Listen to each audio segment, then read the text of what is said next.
Hello दोस्तों, मैं पंकज कुमार। आज हम डिस्कस करने वाले हैं छत्तीसगढ़ सिविल जज के बारे में। आपने जैसा देखा होगा, नोटिफिकेशन आ चुका है छत्तीसगढ़ की वैकेंसी का, जहां 48 पोस्टें हैं। और एमपी के बच्चों के लिए ये बहुत बड़ी खुशखबरी है, क्योंकि एमपी का सिविल जज का सिलेबस और छत्तीसगढ़ का सिविल जज का सिलेबस लगभग एक समान होता है, कुछ एक्टों को छोड़ के।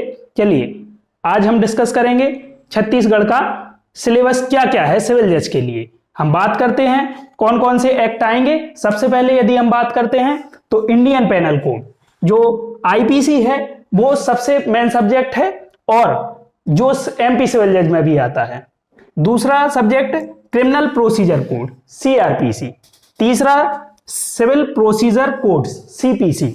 चौथा इंडियन कॉन्स्टिट्यूशन। पांचवा सब्जेक्ट है ट्रांसफर ऑफ प्रॉपर्टी एक्ट। छठवां सब्जेक्ट है इंडियन एविडेंस एक्ट। इसके बाद limitation act, SRA specific relief act, negotiable instrument act, Indian contract act. ये जो हमने 10 सब्जेक्ट यहां लिखे हुए हैं आपके सामने, 1 2 3 4 5 6 7 8 9 10, ये वही कॉमन सब्जेक्ट हैं जो एमपी सिविल जज में भी आते हैं। इसके बाद हम देखते हैं कौन से ऐसे एक्ट हैं जो छत्तीसगढ़ में अलग होते हैं, एमपी से छत्तीसगढ़ में अलग होते हैं। तो हम देखेंगे छत्तीसगढ़ एक्साइज एक्ट। एक ये एक्ट ऐसा है जिस पे हमें मेहनत करनी पड़ेगी। कोर्ट फीस एक्ट, इस पे भी हमें कमांड मेहनत करनी पड़ेगी। रजिस्ट्रेशन एक्ट है, रजिस्ट्रेशन एक्ट को भी हमें अच्छे से प्रिपेयर करना पड़ेगा। इसके बाद 2 एक्ट ऐसे हैं जो लगभग एमपी के एक्टों से समान है, बस उनका नाम अलग है।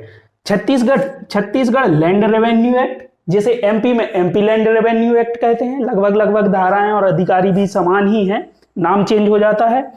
इसके बाद लास्ट सब्जेक्ट है Chhattisgarh accommodation rent control act, जो भी एमपी के सिलेबस से और एमपी के एक्ट से लगभग समान है। ये तो हो गया हमारा सिलेबस डिस्कस। इसके बाद यदि हम बात करें तो छत्तीसगढ़ की वैकेंसी में यदि हम दूसरे स्टेट से फाइट करते हैं तो जनरल से फाइट करना पड़ता है। जैसे कि हम देखते हैं छत्तीसगढ़ का पेपर इतना टफ नहीं होता है, क्योंकि वहां जीके नहीं आती है। एमपी में जीके आती है, यहां केवल हमें लॉ ही आएगी। 100 मार्क्स का आपका एग्जाम होगा और जिसमें प्योर लॉ आएगी, बैरेक्ट बेस्ड क्वेश्चन आएंगे। यदि आप 15 सब्जेक्ट की बैरेक्ट अच्छे से रीड करते हैं तो आप आराम से छत्तीसगढ़ का प्रीलिम्स क्लियर कर सकेंगे। इसके बाद हम छत्तीसगढ़ की आगे के बारे में दूसरे वीडियो में स्ट्रेटजी बनाएंगे कि कैसे हम तैयारी करेंगे, कैसे हम छत्तीसगढ़ प्रीलिम्स क्रैक करेंगे। Thank you.